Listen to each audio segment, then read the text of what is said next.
The summer of 1942 marked one of the darkest periods for the Allied cause during World War II. German forces had swept across Europe with unprecedented speed and efficiency, leaving a trail of occupied territories stretching from the Arctic Circle to the Mediterranean. The situation facing Britain and her allies appeared increasingly desperate, with Wehrmacht divisions deep inside Soviet territory, Rommel's Afrika Korps threatening Egypt, and the Royal Navy struggling to maintain control of vital Atlantic shipping lanes. For nearly 2 years since the evacuation at Dunkirk, British forces had been absent from the European continent, relegated to the role of spectators watching from across the English Channel as Hitler's empire consolidated its grip on Western Europe. The psychological impact of this prolonged absence weighed heavily on both military commanders and political leaders, creating mounting pressure to demonstrate that Britain remained capable of offensive action against the fortress Europe.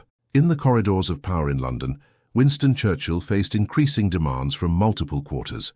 Stalin's Soviet Union, bearing the brunt of German military might on the Eastern Front, repeatedly called for the establishment of a second front in Western Europe to relieve pressure on the Red Army.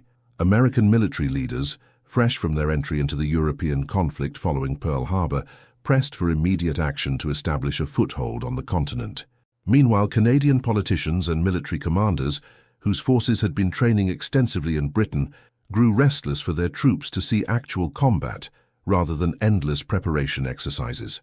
The strategic landscape of 1942 presented the Allies with a complex web of competing priorities and limited resources. British forces were stretched thin across multiple theatres, from the North African desert to the convoy routes of the Atlantic. The Royal Air Force, while having proven its mettle during the Battle of Britain, was still rebuilding its strength and developing new tactics for offensive operations over occupied territory. The Royal Navy, though formidable, could not simultaneously protect merchant shipping, support Mediterranean operations, and provide adequate fire support for a major amphibious assault. Combined Operations Headquarters, under the leadership of Lord Louis Mountbatten, had been experimenting with small-scale commando raids along the occupied European coastline throughout 1941 and early 1942. These operations, while tactically successful in many cases, were limited in scope and strategic impact. They involved only a few hundred men at most and could accomplish specific objectives such as capturing radar equipment, destroying installations, or gathering intelligence. However, they fell far short of the major demonstration of Allied offensive capability that political and military leaders increasingly demanded. The geography of the English Channel offered both opportunities and challenges for amphibious operations. The relatively short distance between the English coast and occupied France made rapid transit possible, while the availability of air cover from British bases provided a significant advantage over more distant target areas. However, the German High Command was well aware of these strategic realities and had spent considerable effort fortifying the coastline with an increasingly sophisticated network of defensive positions. By the spring of 1942, German coastal defenses along the Atlantic Wall were becoming more formidable with each passing month. Artillery batteries positioned on commanding heights, machine gun nests covering likely landing beaches, and anti-tank obstacles blocking exit routes from potential landing zones created a defensive network that posed significant challenges to any amphibious assault. Intelligence reports reaching London painted a picture of an increasingly well-prepared enemy, yet the political and strategic pressures for action continued to mount. The Canadian 2nd Infantry Division had been training in Britain since their arrival in 1940, participating in numerous exercises designed to prepare them for eventual combat operations. These highly motivated and well-trained troops represented one of the most combat-ready formations available to British commanders, yet they had yet to face the test of actual battle. Their presence in Britain created both an opportunity and an obligation to employ experienced, well-prepared forces in offensive operations, and an obligation to Canadian political leaders who expected their troops to contribute meaningfully to the war effort.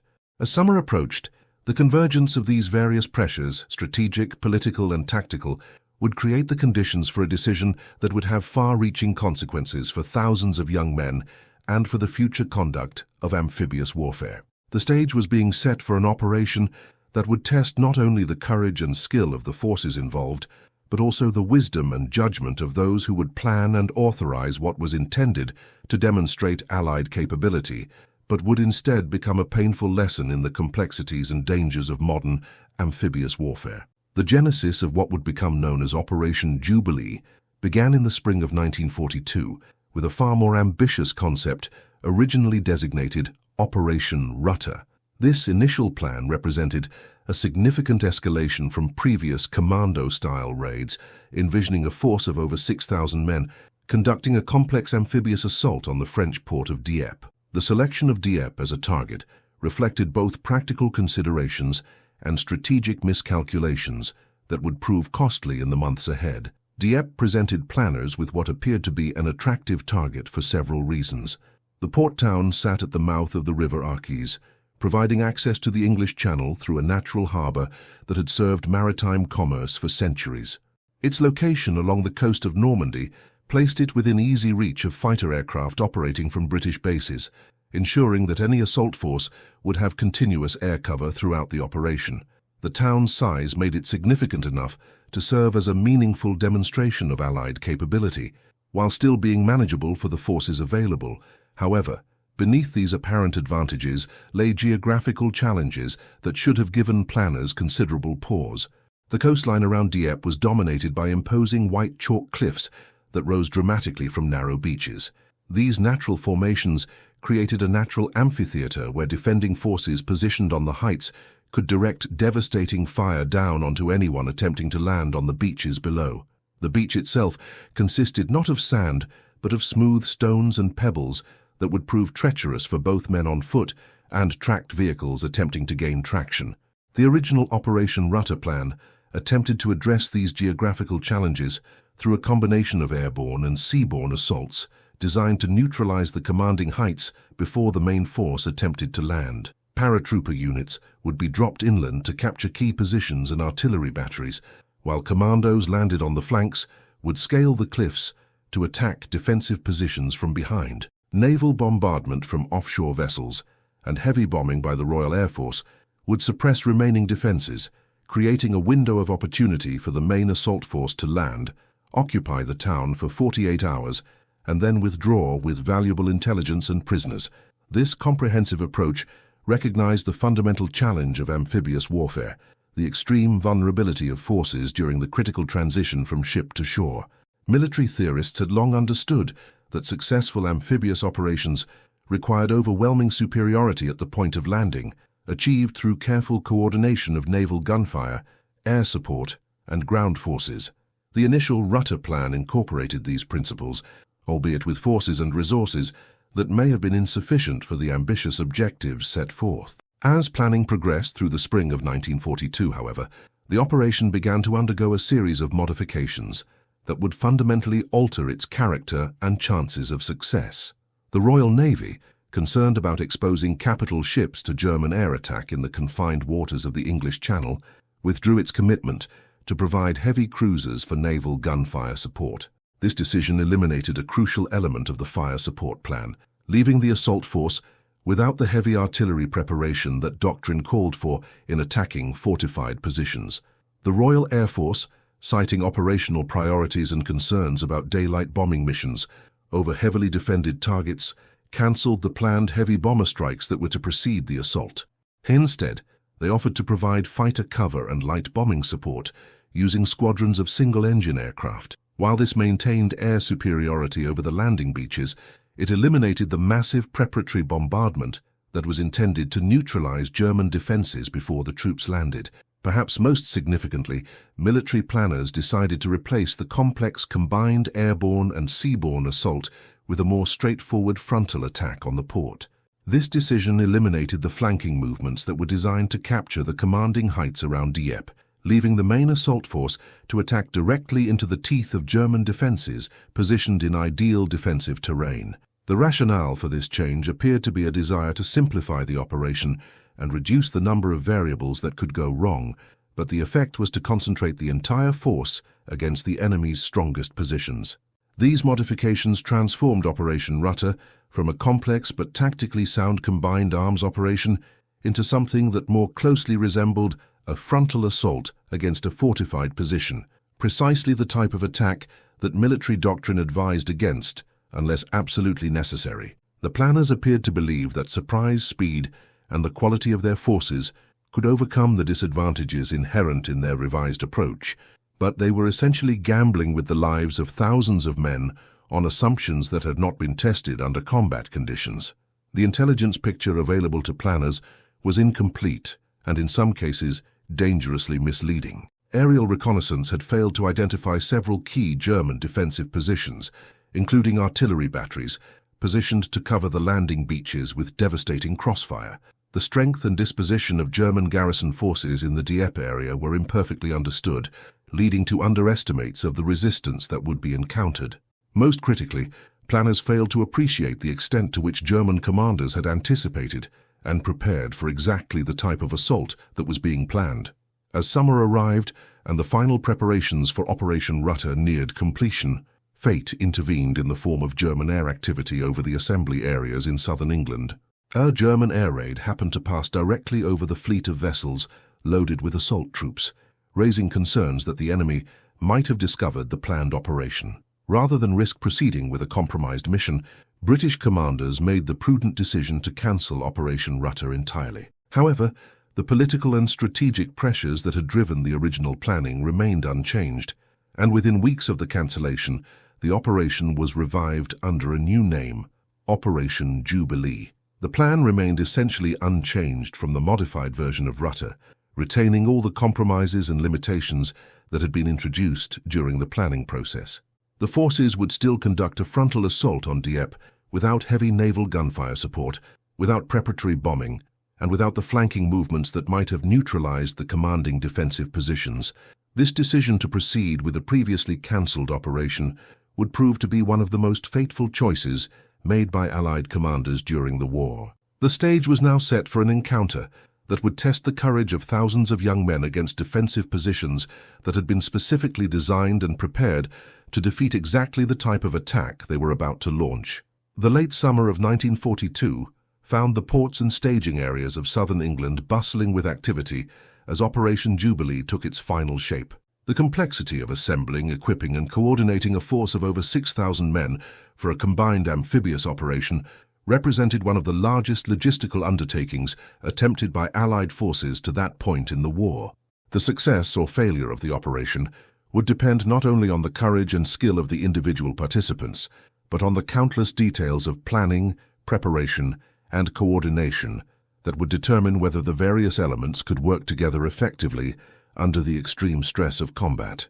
The Canadian 2nd Infantry Division formed the backbone of the assault force, contributing nearly 5,000 of the 6,100 troops who would participate in the operation. These men had spent over 2 years training in Britain, participating in numerous exercises designed to prepare them for exactly this type of operation. The division included regular infantry battalions with extensive experience in amphibious warfare techniques, supported by specialized units trained in urban combat, demolitions, and intelligence gathering. Their commanders were experienced officers who had worked closely with British planning staffs to develop the tactical procedures that would be employed during the assault. Supporting the Canadian forces were approximately 1,000 British commandos, highly trained specialists in raiding operations who had participated in numerous successful missions along the occupied European coastline. These elite troops were assigned to capture and destroy the German artillery batteries positioned on the flanks of the main assault area, missions that were crucial to the success of the operation. Their training in cliff climbing, night operations, and close-quarters combat made them ideally suited for the challenging tasks they would face in neutralizing the defensive positions that dominated the landing beaches. A small but symbolically significant contingent of 50 American Rangers completed the assault force, representing the first participation by United States ground forces in combat operations on the European continent. These men had been specifically selected to gain combat experience that could be applied to training their compatriots who would follow in later operations. Most had arrived in Britain only weeks before the operation and were hastily attached to various British and Canadian units, creating integration challenges that would become apparent during the operation itself. The naval component of Operation Jubilee represented a carefully balanced compromise between the need for adequate transport and fire support and the requirement to avoid exposing valuable vessels to unnecessary risk. 8 destroyers would provide the primary naval gunfire support, supplemented by numerous smaller vessels, including motor gunboats, landing craft, and specialized support ships. The absence of heavy cruisers or battleships meant that the naval bombardment would be limited in both intensity and duration, a significant departure from established doctrine for amphibious operations against fortified positions.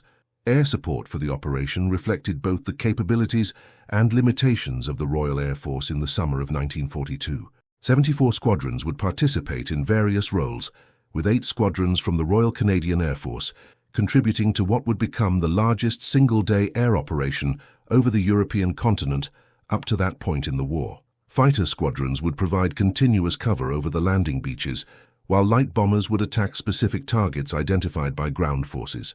However, the absence of heavy bombers meant that there would be no preparatory bombardment of the type that doctrine called for when attacking heavily fortified positions. The logistical challenges of assembling and equipping such a force were enormous and created vulnerabilities that would not become apparent until the operation was underway. Landing craft had to be modified to carry tanks and heavy equipment across the challenging waters of the English Channel. Communication equipment designed for land operations had to be adapted for use in the amphibious environment, where saltwater, sand, and combat damage could quickly render sophisticated electronics useless. Medical facilities had to be prepared not only for the expected casualties among the assault force, but also for the German prisoners and French civilians who might require treatment. Training for Operation Jubilee revealed both the strengths and weaknesses of the forces involved. The Canadian infantry had extensive experience with amphibious techniques and had practiced the specific procedures they would employ during the assault. However, the complexity of coordinating tanks, infantry, naval gunfire, and air support in the confined space of a small beachhead had never been tested under realistic conditions. The final rehearsal exercise, designated Operation Yukon, was described by participants as a complete fiasco that highlighted numerous coordination problems. Tank operations presented particular challenges that were not fully appreciated during the planning phase. The Churchill tanks that would accompany the assault force were designed for infantry support operations over relatively firm ground, not for operating on the loose stones and pebbles that characterized the beaches around Dieppe. The vehicle's weight and ground pressure characteristics had not been tested under the specific conditions they would encounter, and their ability to traverse the seawall separating the beach from the town had not been verified through realistic testing. Intelligence preparation for the operation suffered from significant gaps and misconceptions that would prove costly. While aerial reconnaissance had provided detailed photographs of the town and surrounding area, these images failed to reveal several key defensive positions that had been carefully camouflaged by German engineers. The strength and disposition of German forces in the area were imperfectly understood, leading to underestimates of the resistance that would be encountered. Most critically, Allied intelligence failed to appreciate the extent to which German coastal defenses had been improved and reinforced in the months following earlier commando raids. The German forces defending Dieppe represented a mixed collection of units that ranged from second-line coastal defense troops to elite infantry formations. While some of these forces were composed of older soldiers considered unfit for frontline duty on other fronts, they were well equipped with modern weapons and had spent months preparing defensive positions specifically designed to repel amphibious assaults. Their commanders had studied reports of earlier Allied raids and had implemented countermeasures designed to defeat exactly the tactics that Operation Jubilee would employ. Perhaps most ominously, German intelligence had detected signs of increased Allied activity in southern England and had placed coastal defense forces on heightened alert. While they did not know the specific details of Operation Jubilee, German commanders were aware that some type of operation was being prepared and had taken steps to ensure their forces were ready to respond quickly and effectively to any assault. This state of readiness would prove crucial in determining the outcome of the operation. As the final hours before the assault ticked away, the stage was set for a confrontation that would test every aspect of amphibious warfare doctrine against an enemy that was both prepared and determined to defend their positions. The courage and dedication of the individual participants was beyond question, but the success of their mission would depend on factors far beyond their personal qualities, factors that included geography, weather, timing, intelligence, and the countless details of military planning that would either support their efforts or leave them exposed to the full weight of German defensive firepower. The pre-dawn hours of August 19, 1942, found the assembled fleet of Operation Jubilee moving through the darkness of the English Channel toward the coast of occupied France. The sea was calm, and visibility was good, conditions that favored the complex choreography of an amphibious assault, but would also make the approaching vessels more vulnerable to detection by German coastal observers. As the first hints of dawn began to appear on the eastern horizon, the fate of over 6,000 Allied servicemen hung in the balance, dependent on the success of an operation that had already been compromised by a series of planning decisions that favored hope over tactical reality. The first indication that Operation Jubilee would not unfold according to plan came at approximately 3:47 a.m. when the Eastern Assault Group encountered a German coastal convoy that happened to be traversing the same waters.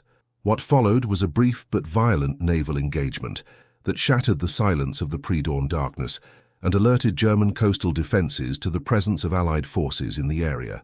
The sound of gunfire carried clearly across the water to German observation posts, providing advance warning that would prove crucial in the hours ahead. The engagement scattered the landing craft carrying No. 3 Commando, which had been assigned the critical mission of neutralizing German artillery batteries at Berneval.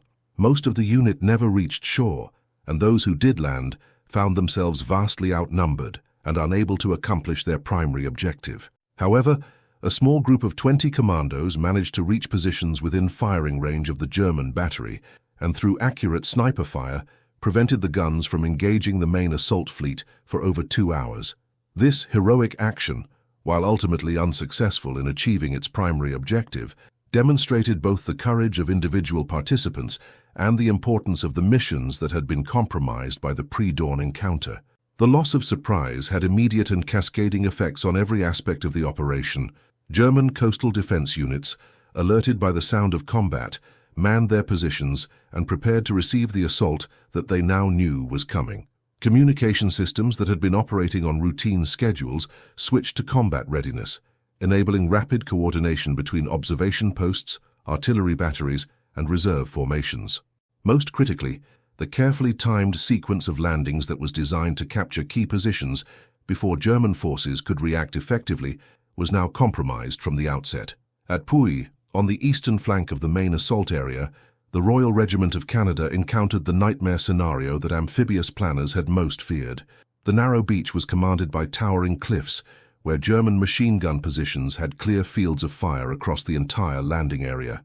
The element of surprise, which was crucial to the success of this particular landing, had been lost completely. As the landing craft approached the shore in the growing daylight, they were met by intense and accurate fire from positions that had been specifically prepared for exactly this contingency. The geography of Puys made it a killing ground from which there was no escape once the landing had begun. The beach was too narrow to maneuver, the cliffs too steep to climb under fire, and the seawall too high to cross quickly while under direct observation by enemy gunners. Only a few men managed to breach the wire obstacles at the head of the beach, and those who did found themselves cut off from their comrades and unable to accomplish their mission of clearing the eastern headland. The remainder of the force, including reinforcements from the Black Watch of Canada, were pinned down on the exposed beach by mortar and machine gun fire that made movement impossible and evacuation unthinkable. The disaster at Puys had implications that extended far beyond the tragic fate of the men trapped on that narrow beach. The failure to capture the eastern headland meant that German artillery and machine gun positions would have unrestricted fields of fire across the main landing beach at Dieppe throughout the remainder of the operation. What had been planned as a supporting attack designed to facilitate the main assault had instead become a tragic sacrifice that left the principal landing force exposed to crossfire from positions that should have been neutralized in the opening phase of the operation. On the western flank, the assault forces achieved greater initial success, but even here the loss of surprise had significant consequences. The South Saskatchewan Regiment and Queen's Own Cameron Highlanders of Canada managed to land at Pourville with relatively light opposition and initially advanced inland toward their objectives. However, as German reserve forces responded to the alert that had been sounded earlier, resistance intensified dramatically. The advancing Canadians found themselves engaged in increasingly costly firefights with defenders who had been given time to prepare and coordinate their response. The Western Flank operations highlighted both the potential and the limitations of the forces involved in Operation Jubilee. When they achieved tactical surprise and faced unprepared defenders, Allied forces demonstrated their superior training and equipment. However, as German forces recovered from their initial surprise and began to coordinate effective resistance, the attackers found themselves at a severe disadvantage. Without heavy fire support to suppress enemy positions and lacking the overwhelming numerical superiority that doctrine called for in amphibious operations, even well-trained and motivated troops could not overcome prepared defenses supported by artillery positioned on commanding terrain. The air battle that developed overhead added another dimension to the unfolding catastrophe. While Allied fighters maintained air superiority over the landing beaches, preventing German aircraft from attacking the vulnerable landing craft and naval vessels, the cost was enormous. The Royal Air Force lost 106 aircraft in a single day, the highest daily total of the war to that point, while the Royal Canadian Air Force lost an additional 13 aircraft. These losses represented not only valuable equipment, but also experienced pilots, whose training and expertise could not be quickly replaced. The intensity of the air combat reflected the strategic importance that both sides placed on the outcome of Operation Jubilee. For the Germans, the raid represented a direct challenge to their control of occupied Europe and a test of the defensive systems they had constructed along the Atlantic coast. For the Allies, the operation was intended to demonstrate their capability to return to the European continent and begin the process of liberation that would ultimately culminate in the defeat of Nazi Germany. The stakes were high enough to justify committing substantial air resources, but the losses sustained on both sides highlighted the enormous costs associated with major amphibious operations against prepared defenses. As the morning progressed, and reports from the various landing sites reached the command ship offshore, it became increasingly clear that Operation Jubilee was developing into a disaster of unprecedented proportions. The carefully coordinated plan that had looked feasible on paper was colliding with the harsh realities of combat against an alerted and prepared enemy. The courage and determination of individual participants could not overcome the fundamental tactical disadvantages that had been built into the operation from the beginning, and the price was being paid in the lives of young men who had volunteered to serve their countries in what they believed was a just and necessary cause. The centerpiece of Operation Jubilee was the frontal assault on Dieppe itself, a mission that would test every aspect of amphibious warfare doctrine against the harsh realities of combat. As the morning of August 19, 1942 progressed and the supporting attacks on the flanks encountered increasing difficulties, the success of the entire operation came to depend on the ability of Canadian forces to capture and hold the port town long enough to accomplish their objectives and then withdraw in good order. What unfolded instead was a demonstration of how quickly even the best-planned military operations can deteriorate when fundamental assumptions prove incorrect and unforeseen circumstances multiply the challenges facing assault forces. The main landing beach at Dieppe presented attackers with a tactical nightmare that should have been apparent to planners from the earliest stages of preparation. The beach was composed of smooth stones and pebbles that made rapid movement difficult for infantry and nearly impossible for tracked vehicles. A substantial seawall separated the beach from the town's esplanade, creating an obstacle that would channel attacking forces into predictable routes that defending machine gunners could cover with devastating effect. Most ominously, the entire landing area was dominated by cliffs and buildings that provided German defenders with commanding fields of fire across every square meter of the beach. The Essex Scottish Regiment, landing on the eastern section of the main beach, encountered the full fury of German defensive preparations that had been refined through months of planning and rehearsal. As their landing craft approached the shore, they were met by intense machine gun fire from positions that had been specifically prepared to engage targets at exactly this range and location. The German defenders, no longer surprised by the Allied assault, were fully alert and coordinated in their response.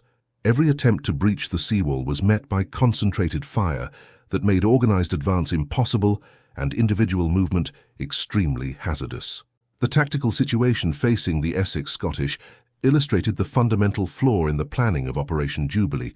the decision to conduct a frontal assault against prepared positions without adequate fire support.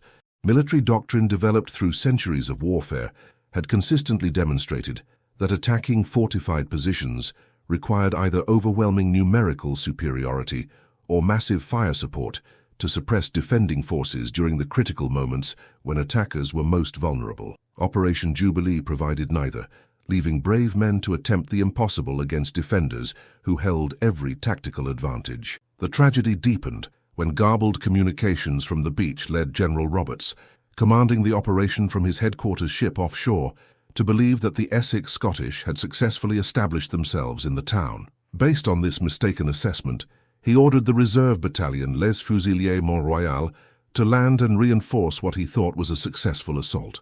Instead, these reinforcements found themselves landing into the same killing field that had already claimed so many of their comrades. The miscommunication that led to this decision highlighted another critical weakness in the operation: the difficulty of maintaining accurate situational awareness during the chaos of amphibious combat. The Royal Hamilton Light Infantry, landing at the western end of the Esplanade, achieved greater initial success by focusing their assault on the heavily fortified casino that dominated that section of the beach. Through determined attacks, supported by close-quarters combat, they managed to clear this strong point and actually penetrate into the town itself. Some elements of the battalion crossed the bullet-swept boulevard and engaged German forces in street fighting, demonstrating what might have been possible if the entire operation had been planned and executed differently. However, even this partial success served primarily to highlight the impossibility of the overall mission. The small groups of Hamiltons who had managed to enter the town found themselves isolated and facing increasing numbers of German reinforcements who were responding to the alert that had been sounded hours earlier. Without support from other units that were pinned down on the beaches and lacking heavy weapons to deal with fortified positions, their success was ultimately tactical rather than strategic and came at an enormous cost in casualties. The performance of the Calgary Regiment's tanks provided perhaps the most dramatic illustration of the planning failures that doomed Operation Jubilee. These Churchill tanks were supposed to provide crucial fire support for the infantry assault and serve as mobile strongpoints that could suppress German defensive positions. Instead, they became steel coffins for their crews as they struggled unsuccessfully to cope with terrain and obstacles that had not been adequately considered during the planning phase. The tanks' problems began immediately upon landing, when they discovered that their tracks could not gain adequate traction on the smooth stones that covered the beach. Those that managed to overcome this initial obstacle then encountered the seawall, which proved to be higher and more substantial than intelligence reports had indicated. The few tanks that succeeded in crossing the seawall found their progress blocked by concrete obstacles and anti-tank barriers that had been specifically positioned to seal off the narrow streets leading from the beach into the town. Rather than providing mobile fire support for advancing infantry, the immobilized tanks became stationary targets for German anti-tank weapons. However, even in their compromised positions, the tank crews continued to fight with remarkable courage, using their weapons to provide what support they could to the infantry and covering the eventual withdrawal of those who could be evacuated. The tank crews themselves, unable to escape from their disabled vehicles, either perished in the action or were captured by German forces who had every tactical advantage in engaging stationary targets. The Royal Marine A Commando, arriving as the last troops to land, encountered the same impossible tactical situation that had already claimed so many casualties. Despite their specialized training and elite status, they were unable to accomplish their mission in the face of alert and coordinated German defenses that had been given hours to prepare for their arrival. Their heavy losses served as a final demonstration that individual courage and superior training could not overcome fundamental tactical disadvantages when those disadvantages were as overwhelming as they had become at Dieppe. Throughout the morning, the air battle overhead continued with unabated intensity, as both sides committed substantial resources to what each recognized as a crucial test of strength. Allied fighters maintained air superiority over the landing beaches, preventing German aircraft from devastating the vulnerable landing craft and naval vessels. However, this achievement came at an enormous cost, with total Allied air losses reaching 119 aircraft, while German losses were significantly lower. The disparity in losses reflected not only the intensity of combat, but also the tactical advantages enjoyed by defending fighters operating over their own territory with extensive ground-based support. As noon approached, and the situation on all landing beaches deteriorated beyond any possibility of recovery, the inevitable decision to withdraw became unavoidable. However, extracting forces from the beaches under intense enemy fire proved to be as challenging and costly as the original landings had been. Landing craft attempting to reach the beaches to evacuate survivors were met by the same devastating fire that had made the initial assault impossible, and many vessels were damaged or destroyed in the attempt to rescue men who had been trapped in untenable positions. The courage displayed by naval personnel during the evacuation phase of Operation Jubilee deserves particular recognition. Despite facing intense fire from German positions that had clear fields of observation and fire across the beaches, landing craft crews repeatedly approached the shore to extract whatever survivors they could reach. Many of these rescuers paid with their lives for their determination to leave no one behind, and their sacrifice enabled the evacuation of men who might otherwise have faced certain capture or death. By early afternoon on August 19, 1942, Operation Jubilee was over, leaving behind scenes of devastation that would haunt survivors for the rest of their lives.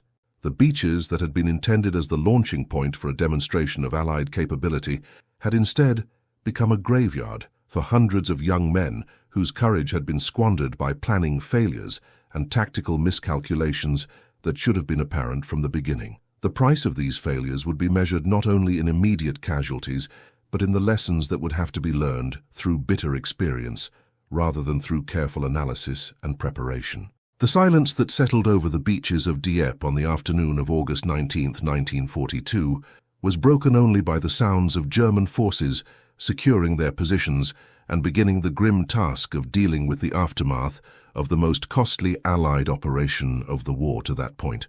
The human cost of Operation Jubilee was staggering by any measure, but particularly devastating when measured against the limited objectives that the operation had been intended to achieve. Of the 4,163 Canadian servicemen who had embarked for the operation with such high hopes and careful preparation, only 2,210 returned to England, and many of these bore wounds that would affect them for the remainder of their lives. The casualty figures tell a story of sacrifice that is difficult to comprehend in purely statistical terms. Among Canadian forces, 916 men lost their lives in the few hours of combat, while 1,046 were taken prisoner by German forces. An additional 586 were wounded, but managed to escape capture during the chaotic evacuation that marked the end of the operation. These numbers represented not merely statistics, but individual tragedies.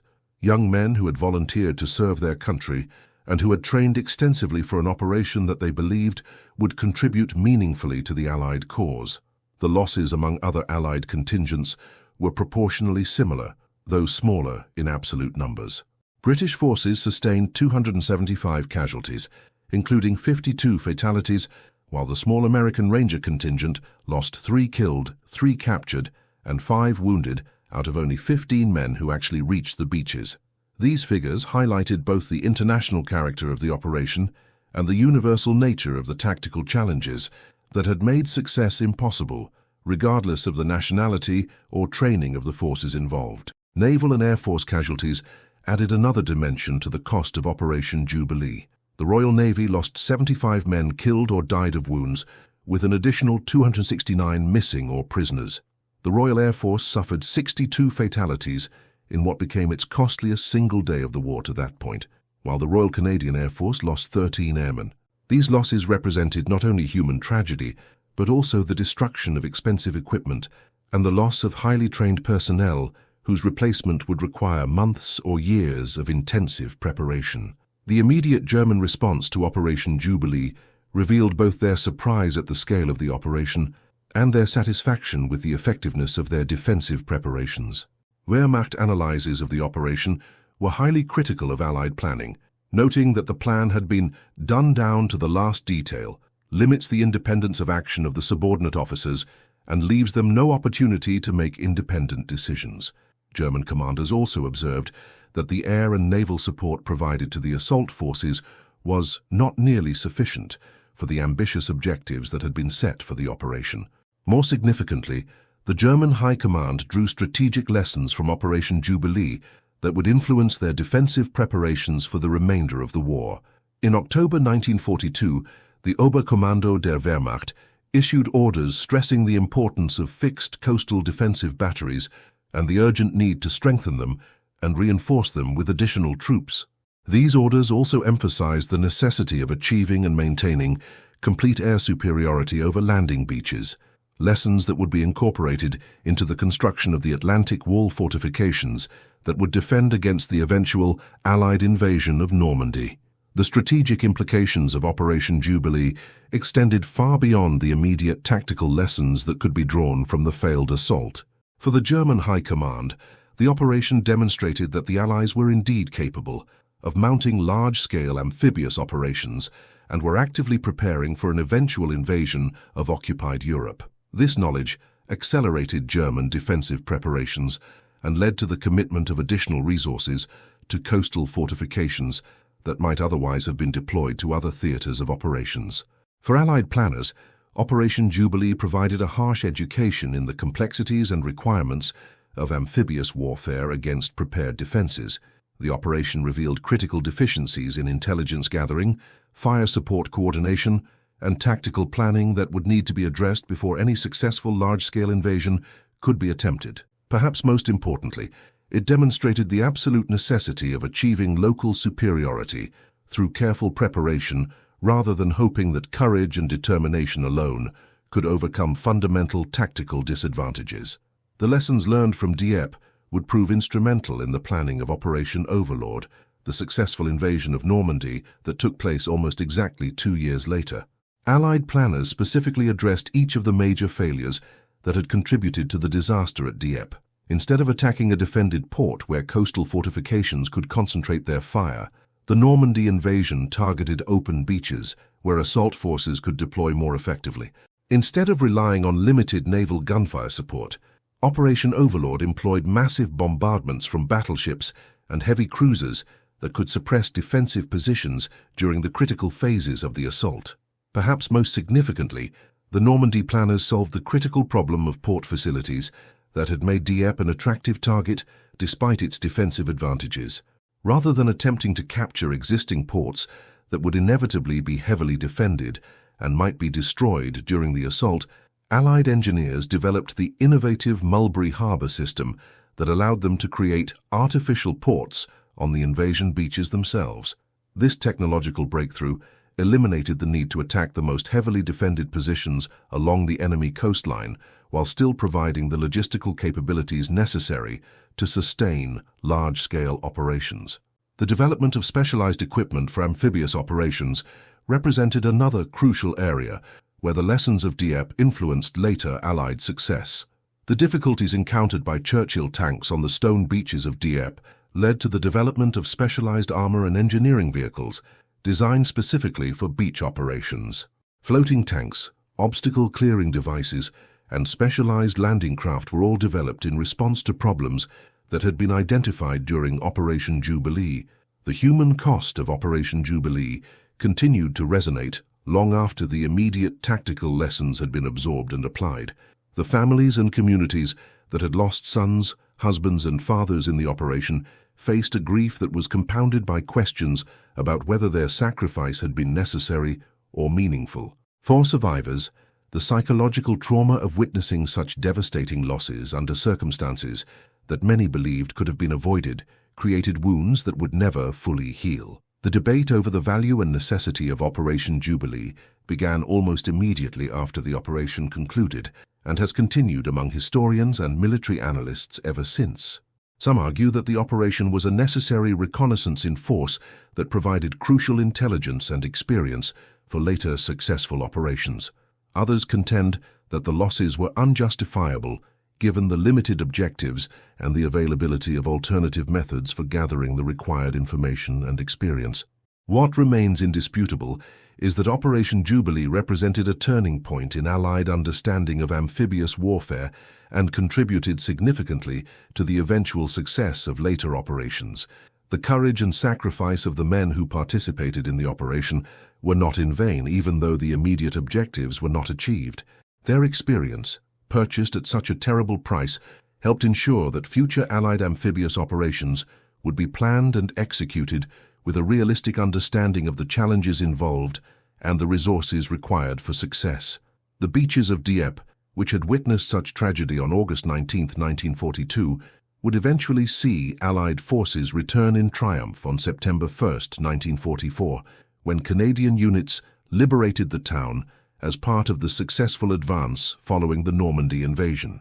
The contrast between these two dates serves as a powerful reminder of how military learning, technological development, and strategic patience could transform initial failure into ultimate victory, though at a cost that should never be forgotten or minimized.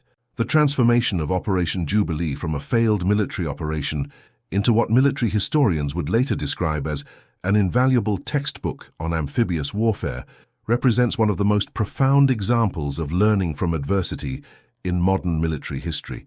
The lessons extracted from the disaster at Dieppe would fundamentally reshape Allied approaches to amphibious operations and contribute directly to the eventual success of the Normandy invasion 2 years later. However, the price paid for this education, measured in hundreds of lives lost and thousands of families devastated, serves as a sobering reminder of the human cost of military miscalculation and the absolute necessity of thorough preparation in warfare. The immediate aftermath of Operation Jubilee saw a comprehensive analysis of every aspect of the operation, from strategic planning to tactical execution. This analysis was conducted not with the intention of assigning blame, but with the urgent recognition that the Allies would eventually need to mount successful amphibious operations on a much larger scale if they were to achieve their ultimate objective of defeating Nazi Germany. The systematic examination of what had gone wrong at Dieppe became the foundation for a complete rethinking of amphibious warfare doctrine that would influence military planning for generations to come. The most fundamental lesson drawn from Dieppe concerned the absolute necessity of overwhelming fire support when conducting amphibious assaults against prepared positions. The decision to cancel heavy naval bombardment and reduce air support had left the assault forces without the suppressive fire that military doctrine had long recognized as essential for successful beach operations. Future Allied amphibious operations would feature massive preliminary bombardments designed to neutralize defensive positions and disrupt enemy communications during the critical period when assault forces were most vulnerable. The intelligence failures that had contributed to the disaster at Dieppe led to revolutionary improvements in reconnaissance and target analysis. The incomplete understanding of German defensive positions and the underestimation of enemy strength were recognized as fundamental planning failures that could not be repeated. Future operations would benefit from extensive aerial photography, detailed beach surveys conducted by specialized reconnaissance teams, and comprehensive analysis of enemy capabilities that left nothing to chance or assumption. Perhaps most significantly, the Dieppe experience demonstrated the folly of attempting to capture heavily defended ports through direct assault. The geographical advantages enjoyed by defenders of port facilities, commanding heights, concentrated firepower, and limited approach routes, made such objectives nearly impossible to capture without prohibitive casualties. The solution developed for the Normandy invasion, the artificial Mulberry harbors, represented a technological breakthrough that eliminated the need to attack the enemy's strongest positions while still providing the logistical capabilities necessary for sustained operations. The development of specialized equipment for amphibious operations represented another crucial area where Dieppe's lessons were applied. The problems encountered by conventional tanks on the stone beaches led to the creation of an entire family of specialized armored vehicles designed specifically for beach operations. Swimming tanks that could operate in water, flail tanks that could clear minefields, and bridge-laying vehicles that could span obstacles were all developed in response to problems that had been identified during Operation Jubilee. The tactical lessons of Dieppe influenced every aspect of amphibious warfare planning, from the selection of landing sites to the coordination of supporting arms. The importance of achieving surprise, maintaining communications under combat conditions, and providing adequate reserves to exploit success or cover withdrawal were all emphasized in the training programs that prepared forces for later operations. The bitter experience of watching well-trained troops fail due to inadequate support reinforced the understanding that individual courage, while essential, could not overcome fundamental tactical disadvantages. The coordination problems that had plagued Operation Jubilee led to revolutionary improvements in communication systems and command structures for amphibious operations. The confusion that had resulted in reinforcements being sent into impossible tactical situations was recognized as a failure of situational awareness that could not be repeated. Future operations would benefit from improved radio equipment, better training in amphibious communications, and command structures that could maintain accurate understanding of rapidly changing battlefield conditions. The medical lessons learned from Dieppe were equally significant, though often overlooked in purely military analyses. The challenges of treating casualties under fire, evacuating wounded personnel from exposed beaches, and providing adequate medical support during the chaotic conditions of amphibious warfare led to major improvements in battlefield medicine. The development of specialized medical units trained for beach operations, improved evacuation procedures, and better coordination between medical and combat units all stemmed from the tragic experience of August 19, 1942. The psychological impact of Operation Jubilee on Allied forces and public opinion required careful management to prevent the disaster from undermining morale and confidence in eventual victory.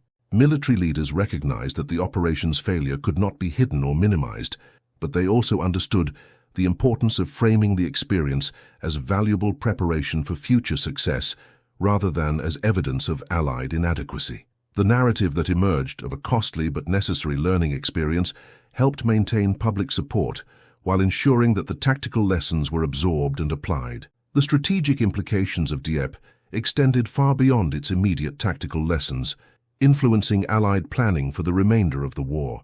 The operation demonstrated both the challenges and the possibilities of amphibious warfare, convincing Allied leaders that successful invasion of occupied Europe was possible, but would require unprecedented levels of preparation and resources. This understanding influenced the massive buildup of forces and equipment that would make Operation Overlord possible, as well as the careful selection of timing and location that would give the Normandy invasion its best chance of success. The German response to Operation Jubilee also had significant strategic consequences that would ultimately work to the Allies' advantage. The success of their defensive preparations at Dieppe convinced German commanders that their coastal fortification strategy was sound, leading them to concentrate their defenses around ports and other obvious targets, while leaving the beaches of Normandy relatively lightly defended. The confidence gained from repelling the Dieppe raid may have contributed to German complacency about the possibility of successful Allied invasion elsewhere along the coast. Training programs developed in the aftermath of Dieppe incorporated every lesson learned from the operation, creating a generation of military personnel who understood both the possibilities and the dangers of amphibious warfare. The realistic training exercises that followed Operation Jubilee were far more comprehensive and demanding than anything that had been attempted before, reflecting the hard-won understanding that preparation for amphibious operations required extensive practice under conditions that closely approximated actual combat. The technological innovations spurred by the Dieppe experience extended far beyond military applications, contributing to advances in engineering, communications, and logistics that would benefit society long after the war ended.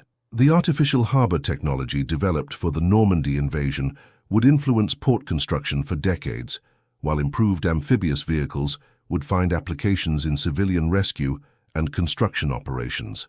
The radio and radar systems developed to address communication problems identified at Dieppe would become the foundation for post-war advances in electronics and telecommunications. The commemoration and remembrance of Operation Jubilee evolved over time as its historical significance became clearer. Initially remembered primarily as a tragic sacrifice, the operation gradually came to be understood as a crucial step in the Allied path to victory. Memorial sites, educational programs, and historical research all contributed to a more nuanced understanding of how military failure could be transformed into eventual success through careful analysis and determination to learn from mistakes. The legacy of Operation Jubilee in military education extends far beyond World War II, influencing the study of amphibious warfare and military planning in general. Military academies around the world continue to study the operation as an example of how even well-intentioned and carefully planned military operations can fail when fundamental assumptions prove incorrect. The case study of Dieppe has become a standard component of military education, ensuring that future officers understand the importance of realistic planning and adequate preparation. The families and communities that lost loved ones in Operation Jubilee found meaning in their sacrifice through the understanding that their losses contributed to eventual Allied victory. While this knowledge could never fully compensate for their grief, it provided a context that helped explain why such a costly operation had been undertaken and how its lessons contributed to the successful liberation of Europe. The courage displayed by their family members under impossible circumstances became a source of pride that endured long after the immediate pain of loss had diminished. The evolution of international military cooperation that began with Operation Jubilee would have lasting implications for post-war security arrangements. The experience of planning and executing complex multinational operations, despite the tactical failure at Dieppe, provided valuable lessons in alliance management and coordination that would prove essential during the successful campaigns that followed. The bonds formed between Allied military personnel during the preparation for Dieppe contributed to the trust and understanding that made later cooperation possible. The sun that set on August 19, 1942, illuminated beaches where the price of military education had been paid in the lives of young men who deserved better from their commanders and their governments. Operation Jubilee stands as perhaps the most costly learning experience in modern military history, a reminder that in warfare, the margin between success and catastrophe can be measured in the quality of planning, the adequacy of preparation, and the willingness to face hard truths about what is possible and what is not. The transformation of this disaster into the foundation for later Allied success represents both the best and worst of military learning. At its best, it demonstrates the capacity of democratic societies to learn from failure, adapt their methods, and ultimately achieve their objectives through persistence and careful analysis. At its worst, it illustrates how the costs of inadequate preparation and wishful thinking are paid not by those who make the decisions, but by those who are called upon to execute them under impossible circumstances. The beaches of Dieppe, now peaceful and welcoming to visitors who come to understand what happened there more than 8 decades ago, serve as a permanent reminder of both human courage and human fallibility. The men who landed there on that August morning displayed every virtue that military service demands: courage, dedication, loyalty, and willingness to sacrifice for a cause greater than themselves. They deserved commanders who matched their virtues with wisdom, planning that matched their courage with realism, and preparation that gave their sacrifice meaning through success rather than through the bitter lessons learned from failure. Today, Operation Jubilee is studied not as an example to emulate, but as a cautionary tale about the absolute necessity of thorough preparation in military operations. The textbook written in blood on the beaches of Dieppe teaches lessons that no professional military officer can afford to ignore, that courage alone cannot overcome impossible odds, that wishful thinking is not a substitute for realistic planning, and that the lives of those who serve deserve better than operations planned in hope rather than in wisdom. The ultimate tribute to those who died at Dieppe lies not in the monuments erected in their memory, important as those are, but in the successful operations that followed, operations planned with full understanding of what their sacrifice had taught about the realities of amphibious warfare. When Allied forces successfully stormed the beaches of Normandy 2 years later, they carried with them the hard-won knowledge purchased at such terrible cost by their predecessors. In that success, the men who died at Dieppe finally achieved the victory that had eluded them on that tragic August morning, their sacrifice transformed into the foundation for the liberation of Europe and the defeat of tyranny. The story of Operation Jubilee reminds us that in warfare, as in all human endeavors, learning from failure is possible, but the price of that education should never be accepted lightly, and the lessons learned should never be forgotten. The textbook written at Dieppe must never be required reading again.